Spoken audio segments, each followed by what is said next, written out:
꿈과 삶 이런 제목으로 은혜를 나누겠습니다. 여러분 그 하나님의 자녀 우리 그리스도인에게는 일단 꿈이 있어야 합니다. 꿈이 없는 그리스도인 하게 되면 좀 문제가 있습니다. 좀 더 직설적으로 표현하자면 꿈이 없는 그리스도인은 A급 크리스찬이라고 말할 수가 없어요. 왜냐하면 성경이 말씀하기를 말세 내가 내 영을 모든 육체에 부어주리니 그랬어요. 내 영을 모든 육체에 부어주리니. 그래서 하나님의 영이 우리에게 임하시면 자녀는 예언하고 젊은이는 환상을 늙은이는 꿈을 꾸리라 그래요. 환상과 꿈 이게 이제 vision and dream인데 이것을 이제 우리가 좀 간편하게 꿈이라 이렇게 말하는 거죠. 그래서 신실한 그리스도인에게는 꿈이 있어야 됩니다.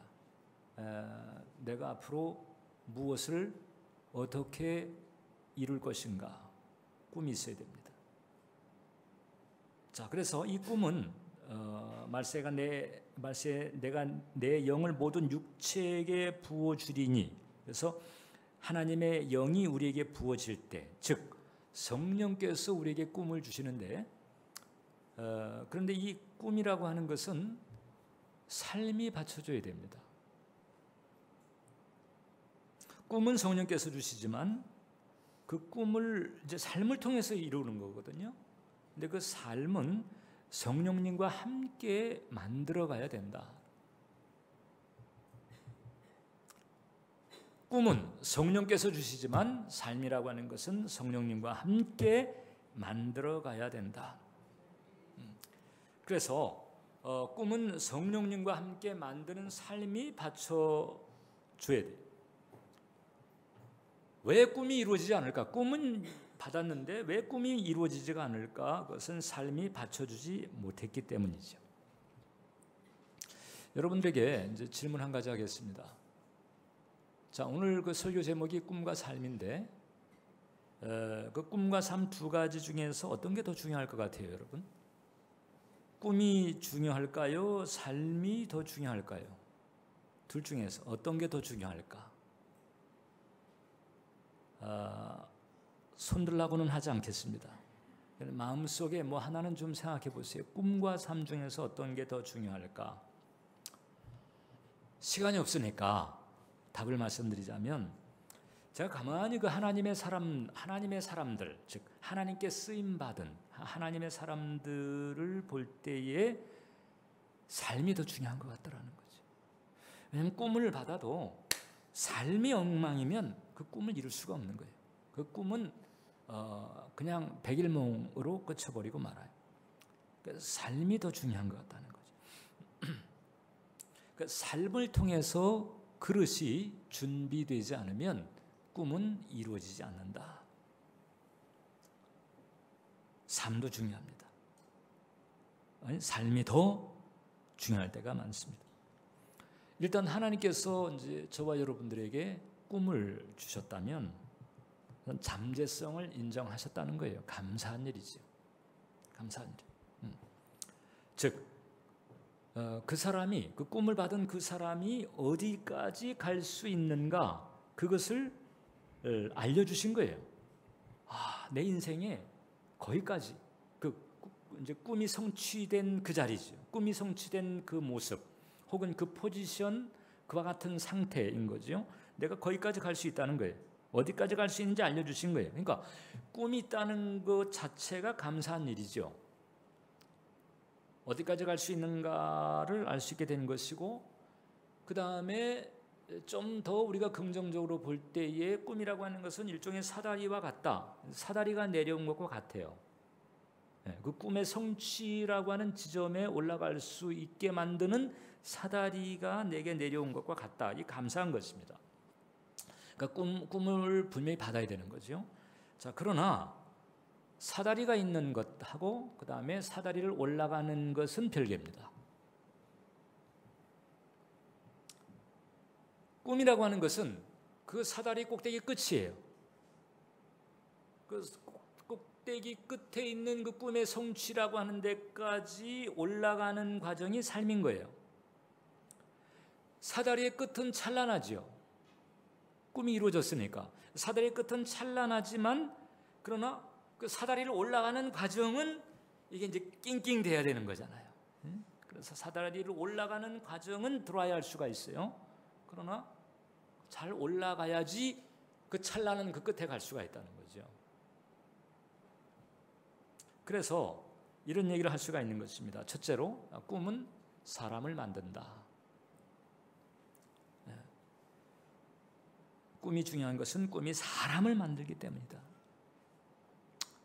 자, 성령께서 우리에게 주시는 축복, 그러니까 하나님의 영이 우리에게 부어질 때 주어지는 축복들이 여러 가지가 있잖아요. 이제 우리들은 이제 특별히 뭐 능력을 체험하고 뭐 예언을 하고 뭐 병을 고치고 뭐 이런 방언을 하고 뭐 이런 이제 은사적인 것 혹은 능력적인 것들의 성령 역사에 초점을 많이 두는데, 제가 지난번에도 말씀드린 것처럼 오히려 성경은 어떤 그런 체험적이고 은사적인 것보다도 이 꿈과 비전을 더 중요시한다는 거잖아요. 왜 그런 줄 아세요?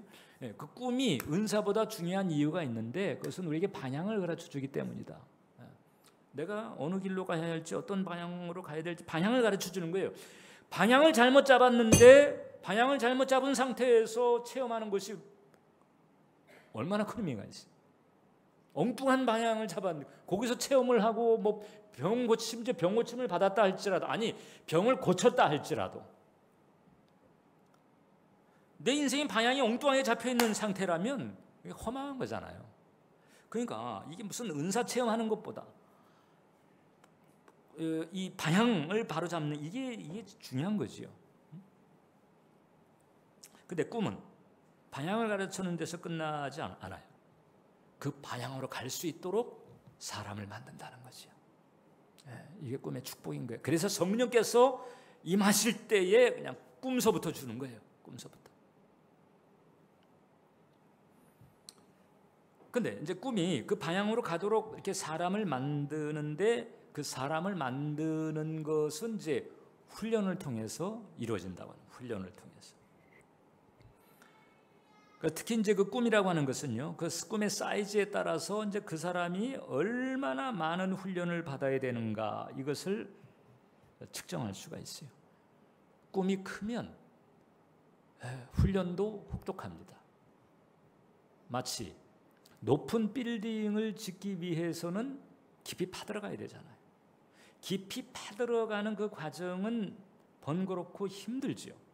그러나 깊이 파면 팔수록 더 높이 지을 수가 있는 것과 마찬가지. 그래서 꿈이 크면 혹은 꿈이 좋으면 대체적으로 혹독한 수련의 과정을 거친다는 거죠. 자, 그럼 여러분들에게 꿈이 있는데 지금 내 삶이 이렇게 지금 혹독할 수가 없다. 감사한 거예요. 감사한. 그만큼 지금 기초공사를 깊이 지금 파들어가고 있는 거죠. 할렐루야. 우리 서로에게 우리 시련에 감사합시다. 감사해야 되는 거예요. 요셉이나 다윗을 보면, 요셉이 국무총리가 됐잖아요. 다윗은 왕이 됐잖아요. 자, 원래 뭐 왕가에서 태어났다든지 원래 뭐 권력의 가문에서 태어났다, 이런 그 금수저가 아니란 말이죠. 요셉이나 다윗은. 근데 이제 그런 그 평범한 입장에서 총리나 왕이 된다고 하는 것은 이게 사실 거저되는 것이 아니라고 하는 것을 우리는 그들을 통해서 절감을 하지요. 거의 뭐 죽음일보 직전까지 가잖아요. 뭐 늘 얘기합니다만 다윗은 얼마나 시련이 혹독했든지 내가 밤마다 눈물로 내 침상을 띄운다, 그런 거예요. 거의 죽는 줄 아는 거죠. 왜 이런 시련이 필요할까? 시련이 필요한 이유가 있습니다. 이런 시련을 통해서 하나님은 그냥 보통 사람을 이제 하나님의 사람, the man of God, 하나님의 사람으로 만드는데, 하나님의 사람으로 만들려면 도리가 없어요. 하나님을 전적으로 의지하고 따라가게 만들어야 되는데 그러려니까 인간의 한계, 그 인간의 연약함 이것을 철저하게 깨닫게 만들어야 되는 거거든요. 아, 이 내가 아무것도 아니구나. 난 주님 아니면 안 되는구나. 주님의 보호가 없으면 나는 존재할 수가 없고 주님의 도우심이 없다면 내가 할 수 있는 게 없구나. 철저하게 자신의 한계와 연약함을 깨닫게 만드는 거죠. 고린도후서 12장을 보면 바울이 그래서 그런 얘기를 하잖아요. 그러므로 내가 그리스도를 위하여 약한 것들과 능력과 궁핍과 박해와 곤고를 기뻐하노니 이는 내가 약한 그때에 뭐라고? 강합니다. 약한 그때가 강합니다. 그래서 약한 것들과 능력과 궁핍과 박해와 곤고를 기뻐한다. 기뻐한다. 우리는 막 그때 울고 힘들어하고 그냥 원망하고 이러고 있잖아요. 근데 바울은 기뻐한다는 거잖아요. 기뻐한다.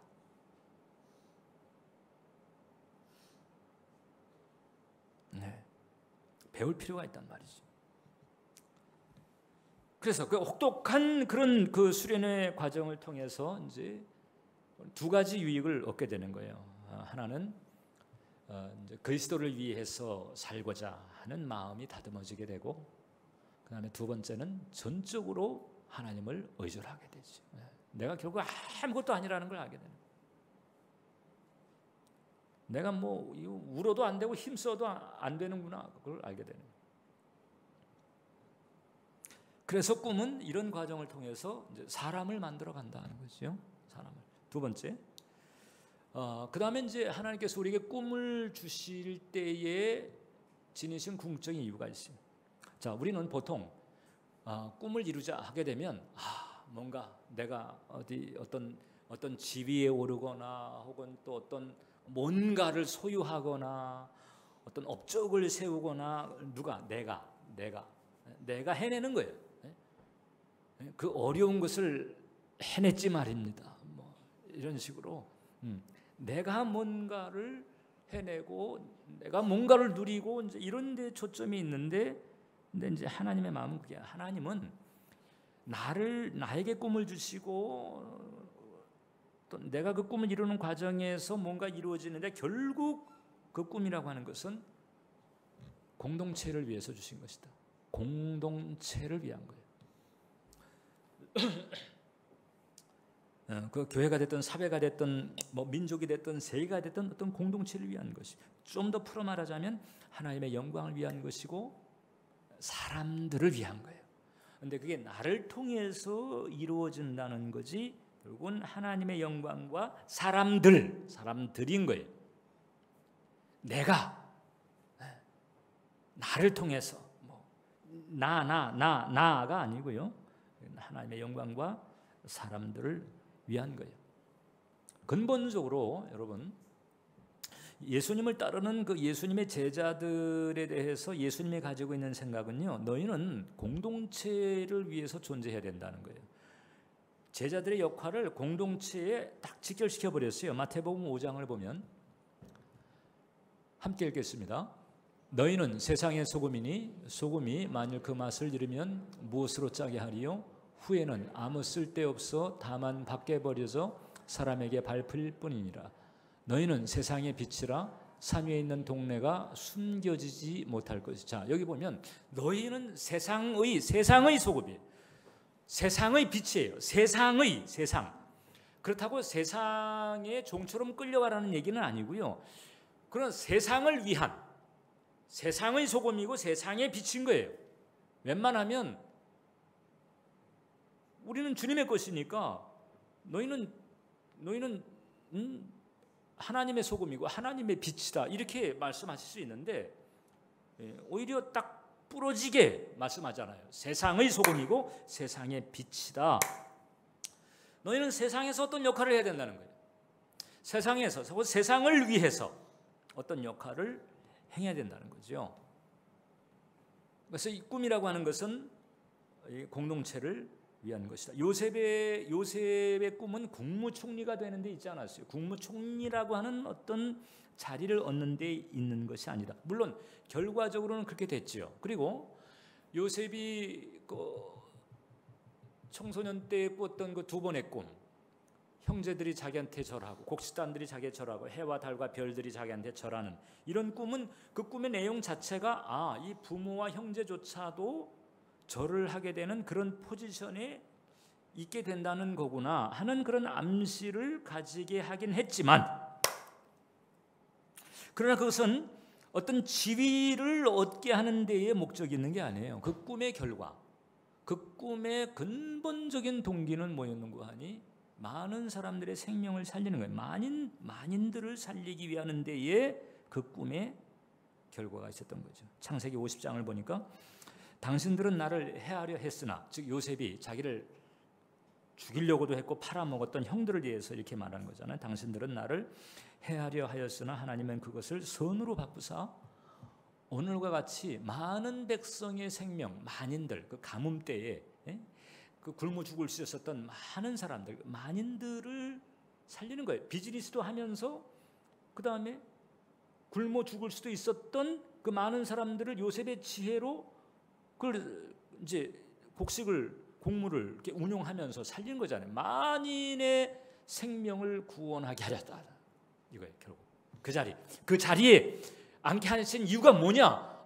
국무총리가 됐어. 이게 아니고 많은 사람들의 생명을 살릴 수 있는 자리에 앉히신 거란 말이죠. 거기서 너는 많은 사람들의 생명을 살려라는 거예요. 그렇게 한 거예요. 그거예요. 공동체를 위함이에요. 그리고 특별히 조금 더 좁혀갔을 때에 그 이스라엘 공동체를 위함인 거죠. 야곱의 일가 장차 모세를 쫓아가지고 가나안 땅에서 선민 공동체를 이루게 될 이스라엘 백성들, 그 이스라엘 가문을 보존하기 위해서 하나님께서 요셉을 먼저 보내가지고, 그래서 요셉을 권세 있는 자리에 앉혀가지고 그 요셉의 그 권세의 보호를 받으면서 이스라엘 일가들이 보존될 수 있도록. 시편 105편 17절을 보니까 그가 한 사람을 앞서 보내셨으며, 요셉을 말하는, 요셉이 종으로 팔렸도다. 앞서 보냈어요. 종으로 팔려 나가긴 했지만은 앞서 보낸 거예요. 앞서 보냈다. 이 사명이 있는 거잖아요. 앞서 보냈다. 사명이.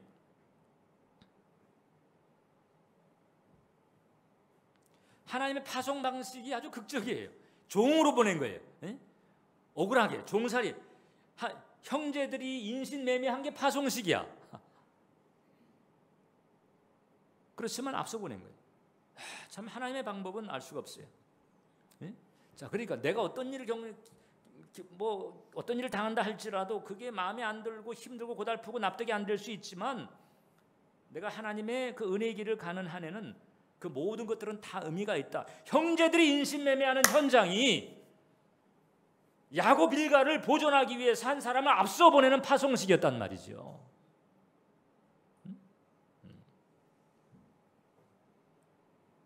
결국 꿈을 주시는 궁적인 이유는 뭐냐? 공동체를 위한 것이다. 공동체. 그러니까 꿈을 놓고 나 이건 잘못된 거죠. 초점을 잘못 맞추고 있는. 세 번째. 자, 이렇게 이제 우리가 꿈을 이제 지니고 나아갈 때, 자, 꿈과 상관이 없는 환경이 닥칠 때가 있어요. 자, 요셉의 경우가 그러잖아요. 자, 해와 달과 11별이 자기에게 절을 하는 거잖아요. 자, 그럼 이제 그런 포지션에 간다는 얘기고, 이제 그런 포지션에 간다는 것은 사회적인 지위가 상승되는 걸 말하는 거잖아요. 그럼 예를 들어서 국무총리가 되려면, 예를 들어서 공무원이 몇 급인가요? 10급서부터 시작해 9급서부터 시작해가지고 이제 차근차근 8급, 7급 뭐 이렇게 해가지고 뭐 그다음에 차관되고 장관되고 그다음에 국무총리가 되고 이게 이제 올라가세 계속 이렇게 가야 되는 건데, 그게 상식적이잖아요. 근데 그게 아니고 요셉은 오히려 그냥 그 꿈을 받은 그 요셉은 오히려 종살이하고 그 다음에 더 옥살이야. 또 갈수록 더 밑으로 내려가세 이렇게. 꿈과 전혀 상관이 없는 환경이 닥쳐요. 우리들도 그럴 때가 많이 있잖아요. 내가 가지고 있는 꿈하고는 완전히 다른 그런 길로 내가 막 그냥 막 몰려요. 그때 이제 우리가 이걸 잘못하면 예수의 이름으로 대적하고 이건 마귀짓이야 막 이렇게 할 수 있거든요. 그러니까 마귀 역사가 있는 경우가 있을 수도 있어요. 자, 그러나 요셉의 경우에는 마귀 역사가 아니잖아요. 하나님의 섭리. 그럼 왜 그러면은 도대체 꿈과 상관없는 그런 환경에 부딪히게 하실까? 이제 그것은 아주 중요한 이유가 있는 거죠. 지금 바로 mon고하니 요셉의 약점을 다루시고 있는 거예요. 요셉의 약점. 요셉에게 있어서 그 보강할 점을 하나님께서 다루시는 거예요. 자, 그러면 하나님은 요셉이 종살이나 옥살이를 통과해야 돼. 얘는 이 종살이 옥살이 코스를 통과해야 돼. 이렇게 생각하셨을까? 그럼 요셉이 도대체 어떤 약점이 있었을까? 그래서 바로 mon고하니 요셉에게는요, 공동체성이 약해. 창세기 37장을 보면요, 이제 이런 말씀입니다. 야곱의 족보는 이러하니라. 요셉이 17세의 소년으로서 그의 형들과 함께 양을 칠 때 그의 아버지 아내들 비라와 실바의 아들들과 더불어 함께 있었더니 그들의 잘못, 요셉이 지금 11번째잖아요. 요셉 밑에 막내가 베냐민이고 요셉 위에가 10명이에요. 형들 10명의 잘못을 아버지께 일러 바친 거예요. 그러니까 자기는 소신을 가지고 한 거지. 저 문제 저러면 안 되는데 아빠 무슨 레위가 레위 형이 이런 일 했대요. 르벤 형이요 이제 저런 짓 했어요. 이게 일러 바친 거예요. 쉽게 말하면.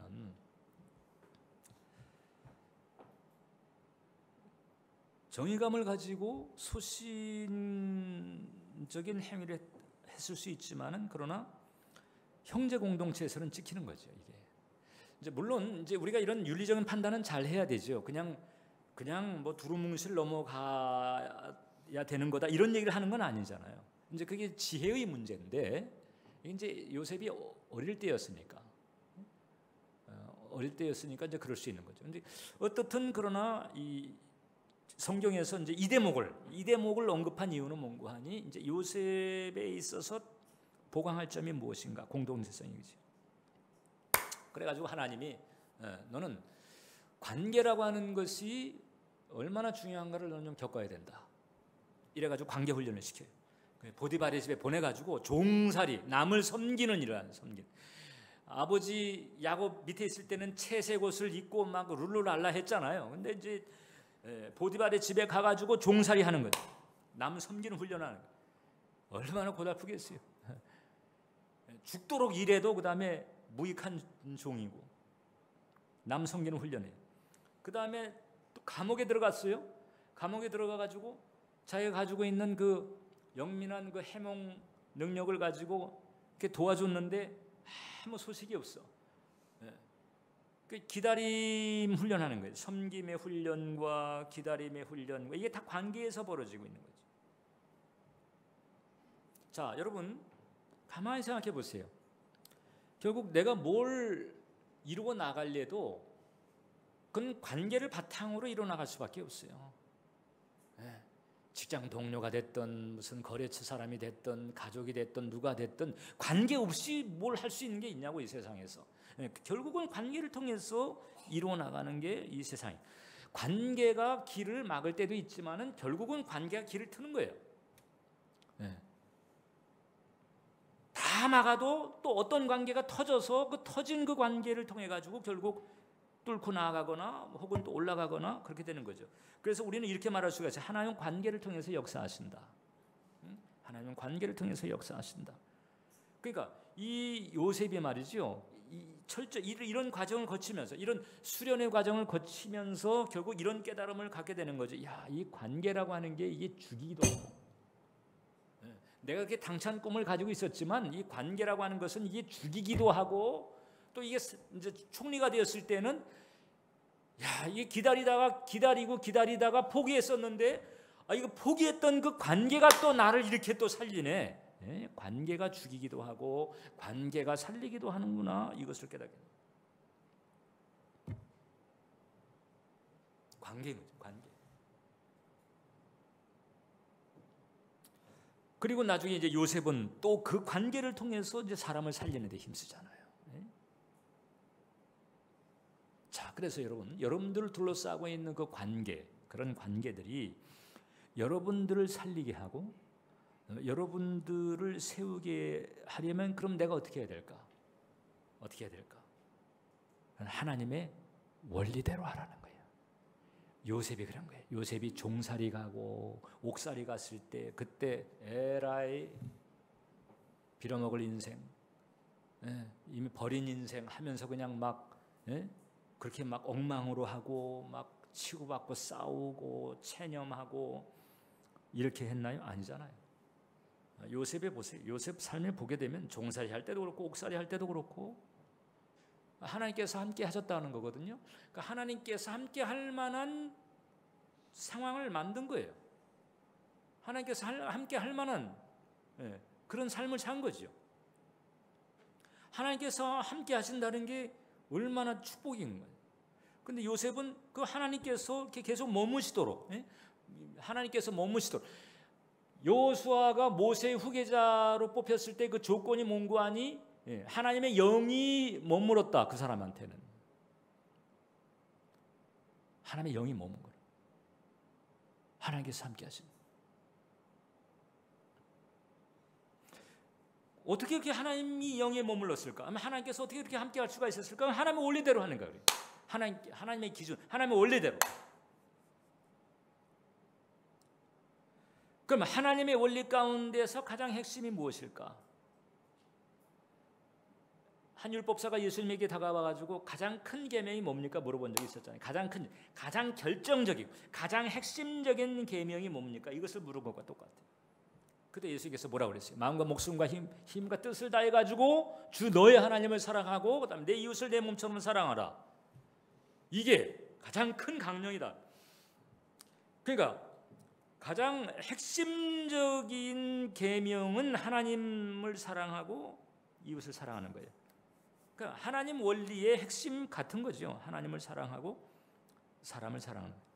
하나님을 사랑하고 사람을 사랑하는 삶을 살면 되는 거예요. 이게 바로 하나님 나라에서 가장 중요한 가치인 거예요. 사명이 아닌 거예요. 사명이 꽤 괜찮긴 하지만 사랑보다 우월할 수가 없어요. 저는 갈수록 그걸 깨달아요. 사명도 잘 이루어야 되겠지만은 사명을 이루는 것보다 더 중요한 것은 사랑을 이루는 거예요. 네. 왜? 지금 천국에서 가장 최고의 가치.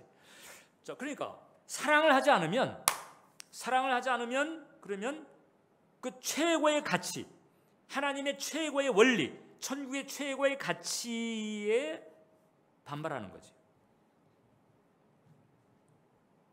그러니까 하나님의 최고의 가치에 반발하면서 뭐 사명을 이루는 게 무슨 의미가 있어요?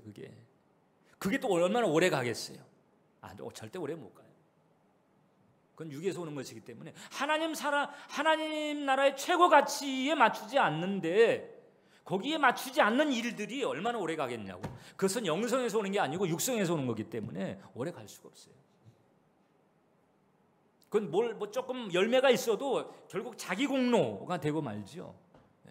하나님 영광으로 못 가요.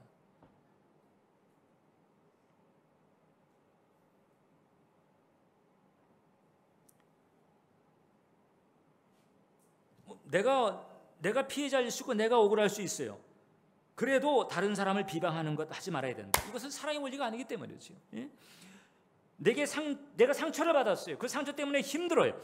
그럼 내게 상처 주었다고 생각하는 사람을 대놓고 원망하고 정죄하고 이런 것도 사랑의 원리가 아닌 거죠. 그건 평범해요. 그건 상식적이에요. 근데 하나님 우리는 그렇게 하지 말자는 거잖아요. 사랑의 원리로 살자는 거잖아요. 직접 알지 못하는 사람에 대해서, 직접 알지 못하는 일에 대해서 자꾸 가십거리를 이야기하고 그걸 퍼뜨리고, 이게 사랑에서 오는 게 아니에요. 그건 사탄에서 오는 거지. 그 사랑으로 살아야 할 사람들이 사탄처럼 해요. 안 되는 거예요.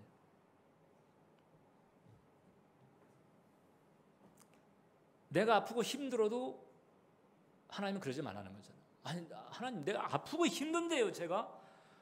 그래서 내가 너와 함께 하지 않니? 그래서 내가 내 영을 너에게 부어주지 않니? 넌 초자연적으로 초월적으로 살 수 있어.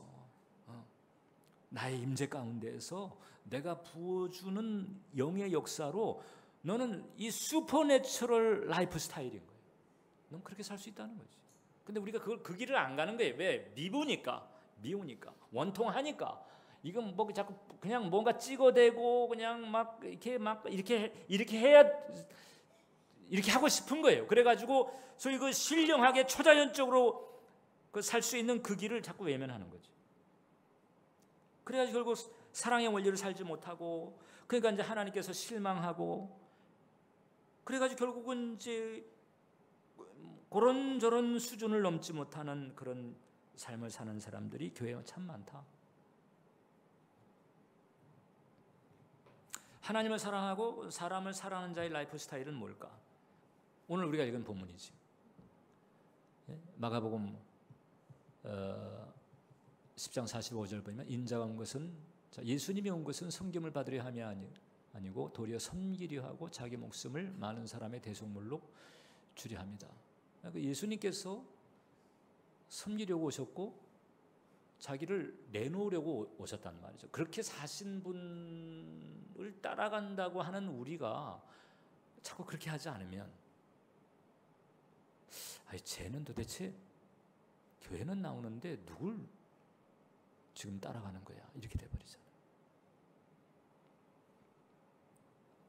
그러나 하나님 사랑하고 사람을 사랑하는 이 원리를 따라서 가게 되면 말입니다. 그러면 그 관계, 내가 맺는 관계, 좋은 관계도 있을 수 있고 나쁜 관계도 있을 수 있잖아요. 그 다음에 그 공동체, 그 공동체가 나에게 좋을 수도 있고 안 좋을 수도 있어요. 지금 요셉에게 있어서 형제 공동체는 원수잖아요. 죽이려고 했다가 안 되니까 팔아버렸잖아요. 죽도록 종으로서 섬겼는데 성폭행 미수로 그냥 누명 뒤집어 쓰고 감옥에 가는 거예요. 그 관계나 공동체가 좋지 않았단 말입니다. 그럼에도 불구하고 요셉은 계속 하나님의 원리대로 살았더니 결국 그런 관계가 요셉을 자꾸 이제 그 꿈의 성취 쪽으로 이끌어가 준 거죠. 록펠러가, 저 사람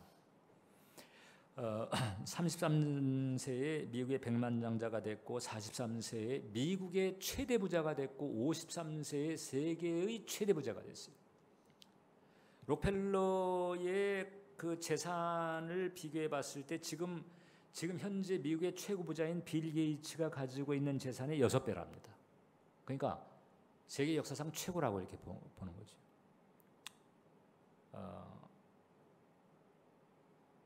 55세에 그가 이제 불면증, 신경성 탈모증 뭐 이런 아주 복합적인 합병증에 걸려가지고 의사가 아이고 1년 앞으로 1년입니다. 다 그랬다면. 자, 그러니까 이제까지 돈 버는데 막 매진을 해왔고 그런 과정에서 얼마나 다른 사람 짓밟았겠어요.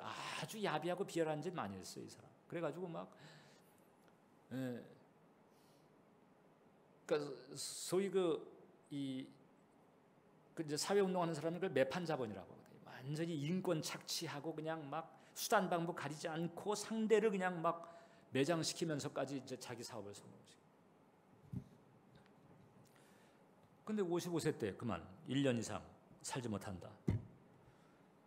그러니까 이제 병원에 이제 출입을 하게 됐는데 휠체어를 타고 이렇게 가다가 보니까 병원 로비에 딱 글자가 걸려 있는 거예요. 뭔가 주는 자가 받는 자보다 복이 있다. 전혀 이제 자기하고는 관계가 없었던 주는 자가 받는 자보다 복이 있다. 그게 눈에 확 들어와. 그런데 그 병원에서 이제 수속하고 막 이런 과정에서 시끄러운 소리가 이렇게 났단 말이죠. 그 비서한테 저 뭐가 이렇게 시끄럽냐 그랬더니, 그 어린 그 소녀가 돈이 없어가지고 병원에 입원을 못하는 거예요. 엄마는 얘 좀 살려달라고 사정을 하는데 병원에서는 돈이 없다고 입원을 안 시켜주고 이래가지고 막 울고 불고 뭐 이런 상황을 알게 돼가지고 이 록펠러가 내가 했다고 하지 말고 그냥 그 소녀 입원비 물어줘라, 대줘라. 대줬어요. 그 자기가 이렇게 은밀히 도왔는데 은밀히 도운 소녀 이제 궁금하잖아요. 어떻게 됐냐? 그 회복이 된 거야. 기적적으로 살았어요. 이야, 그때 그 록펠러가 자기 일기에 이렇게 썼다는 거죠. 저는 살면서 이렇게 행복한 삶이 있는 줄 몰랐다. 이렇게 행복한 삶이 있는 줄 몰랐다. 그리고 그때서부터 나누기로 작정을 한 거예요. 그래가지고 나누기 시작을 하면서 그의 병도 사라지고 98세까지 41년 선고받았는데 44년을 더 살았어요. 그래가지고 4,928개의 교회를 세웠고 24개의 대학을 세웠어요. 그 복지센터 지은 것은 더 말을 해야 돼요.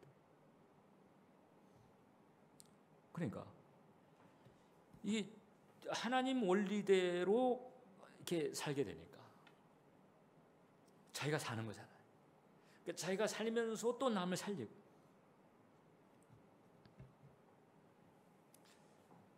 공동체인 거죠. 관계인 거죠. 이 공동체를 혹은 관계를 하나님 사랑으로 대하는 거죠.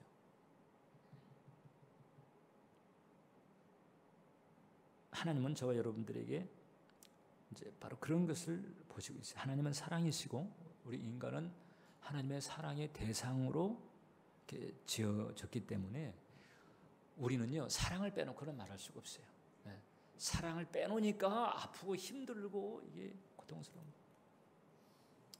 그러나 아프고 힘든 일이 생겨도 하나님 원리대로 살면 결국은 그 관계나 혹은 공동체가 나를 살리는 쪽으로 돌아온다는 거잖아요. 그건 사랑의 원리가 주는 유익인 거예요. 그렇기 때문에 마지막으로 여러분 우리가 잊지 말아야 될 것이 공동체는 소중하다. 자, 가장 가까운 공동체라고 하게 되면 일단 가정 공동체가 있고 교회 공동체가 있고 먼저 좀 더 넓게 이렇게 나갈 수가 있겠죠. 아무튼 가장 가까운 공동체에서부터 공동체가 참 소중한 것이다. 하나님과의 관계만 중요한 게 아니에요. 관계도 중요한 거예요. 인간 관계도 중요한 거예요. 하나님도 사랑하라고 그랬지만 내 이웃도 사랑하라고 했어요. 그래서 인간관계, 소위 공동체 이게 중요한 거예요. 요셉은 애굽에서 관계 훈련을 받은 거예요. 관계 훈련, 공동체 훈련을 받은 거죠. 공동체를 통과한 영성이어야 되는 거예요. 공동체를 통과하면서 거기에서 전양반이 저 사람이 내 원리대로 사는가 안 사는가 주님은 그걸 보는 거예요. 그래서 이 공동체를 하나님 원리로 통과한 사람이 비로소 하나님의 사람이 되는 거예요.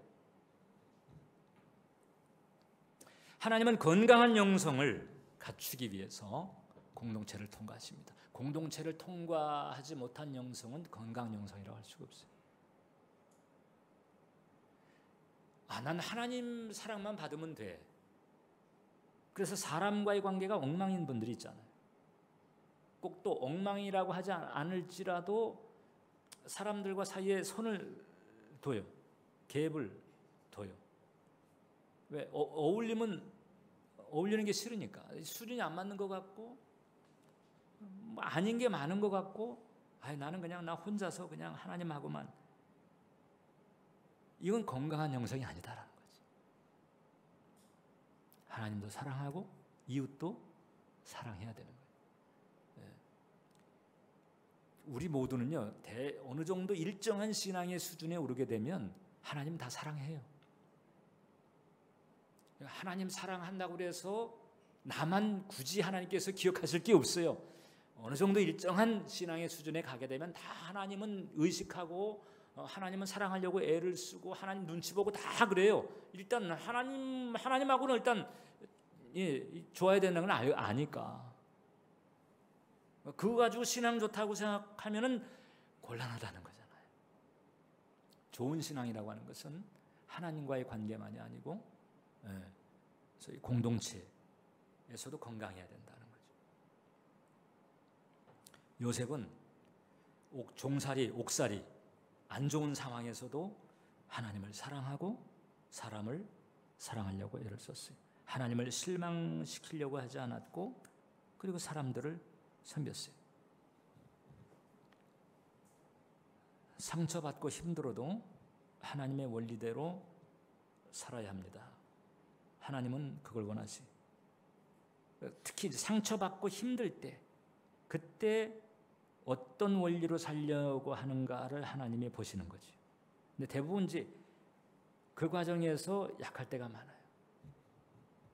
그래서 아예 이제 공동체에 속하지 않아. 그냥 난 예배만 드리면 이제 내 할 일 다 한 것처럼 생각하고 교제라든지 연합에 힘쓰지 않아요. 예배만 드리면 다가 된 게 아니죠. 하나님께서는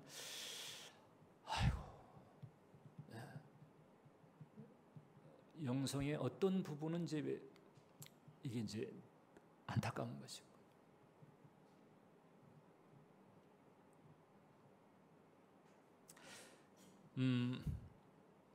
여러분, 바리새인들이 그렇게 하나님 말씀에 순종하면서 평생 목숨을 걸고 어느 정도는 성공했잖아요. 적어도 하나님 그 율법에 대해서 행실로 순종하는 데에 바리새인들보다 성공한 사람들이 어디 있어요? 그 사람들은 확신했어요. 우리만큼 하나님 사랑받는 존재가 어디 있겠나. 근데 천만에 예수를 모셔가지고 화 있을진저 이렇게 나왔단 말이에요. 얼마나 충격이에요. 주의 이름, 마태복음 7장에 주의 이름으로 귀신을 쫓아내고 병든 자를 고치고 주의 이름은 능력을 행하고 이래가지고 막판에 이제 예수님 앞에 딱 왔는데 예수님께서 난 너희 몰라 이렇게 하는 경우가 있을 수 있다는 거잖아요. 어떤 경우가 그런 줄 아세요? 그게 결국 이제 관계가 안 된 거예요. 하나님 순종하고 하나님 했지만 관계가 아닌 건 거예요. 그러니까 결국 그것 때문에 난 너희를 몰라 이렇게 돼버린 거죠. 혹은 화 있을진저 이렇게 돼버린 거란 말이죠. 그러니까 이 공동체를 통과하지 못한 이런 영성은 정체불명이고 난 마음 놓을 수가 없다. 그래서 은정에서 이 정원 영성이라고 하는 부분을, 정원 영성을 통과해야 된다고 하는 이유는 바로 그건 거지. 그게 안 되면요 확신할 수가 없는 거예요. 사람하고 부대끼면서 싫은 일도 겪어보고 마음에 안 드는 일도 겪어보고 이런 과정에서 그것을 어떻게 소화하고 어떤 원리로 그것을 돌파해내는가, 감당해내는가, 하나님 그걸 좀 보시는 거예요. 한 스승이 많은 제자들을 데리고 길을 가던 중에 길가에 종이가 떨어져 있는 걸 봤어요. 한 제자에게 말했습니다. 그걸 주어라. 주었어요. 그 종이가 무엇에 쓰여졌던 것 같으니 제자가 이렇게 냄새를 맡은 거지. 향수 냄새가 나는 걸 보니까 무슨 향수병을 쌌던 종이 같습니다. 그래. 또 길을 갔어요. 가다가 새끼줄 한 토막이 떨어져 있어요. 그걸 주워봐라. 주었어요. 냄새 맡아봐라. 냄새. 뭐에 쓰여진 것 같아요? 이 새끼줄로는요 비린내가 나는 거예요. 이 새끼줄로는 생선을 묶었던 것 같습니다.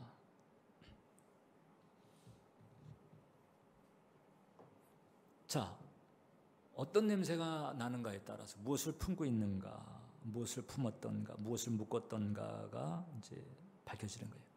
공동체를 통해서요. 공동체를 겪으면서 나의 내면이 싸고 있는 게 무언가 이게 드러나는 거예요. 사람들하고 부대끼고 겪어보고 이런 과정에서 나의 내면을 묻고 있는 것이, 나의 내면이 묻고 있었던 것이 나의 그 내면의 새끼줄이 묻고 있던 것이 무엇이었는가? 나의 그 내면의 포장지가 감싸고 있었던 것이 그게 하나님의 원리였던가 아니면 세상의 원리였던가 사탄의 원리였던가 어떤 원리였던가 그런 것들이 드러난다는 거지. 그런 것들이.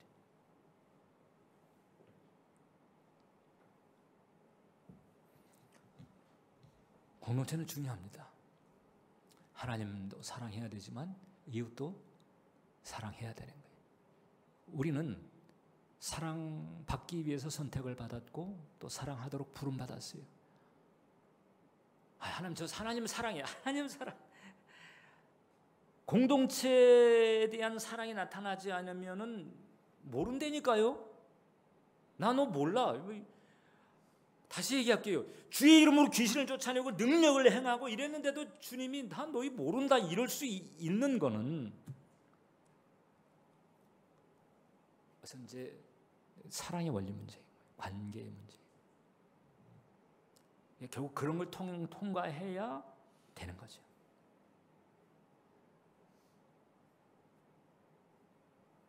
공동체라고 하는 것은 삶을 형성하는 중요한 조건이고 꿈을 성취시키는 중요한 바탕이 됩니다. 그래서 하나님도 사랑하고 이웃도 사랑해야 돼. 그래서 이제 우리는 꿈과 사랑으로 사는 사람이 돼야 된다. 네. 꿈을 보면서 사랑으로 사는 거지. 우리 은정은 그렇게 해야 돼. 할렐루야. 우리는 치유와 회복을 기치로 걸었기 때문에 그렇게 해야 되는 거예요. 사랑으로 하지 않고 사랑으로 하지 않으면 판단하게 되거든요. 정죄하게 되거든요. 선을 긋게 되거든요. 그 다음에 움츠리게 되거든요. 가까이 못 가요. 근데 사랑은 끌어안고 하죠. 사랑은 끌어안고 같이 품고 이렇게 가게 되죠. 저도 그렇고 여러분들도 그렇고 우리의 숙제입니다. 그러나 감당할 수 있는 줄 믿습니다. 하나님이 우리 그렇게 부르셨기 때문에 우리는 그 길로 가야 됩니다. 내 안에 나의 내면이 감싸고 있었던 것이 바로 예수님이고 그리고 사랑이었어. 이게 드러나게 되시기를 주님의 이름으로 축원합니다. 기도하겠습니다. 하나님, 오늘 주께서 우리에게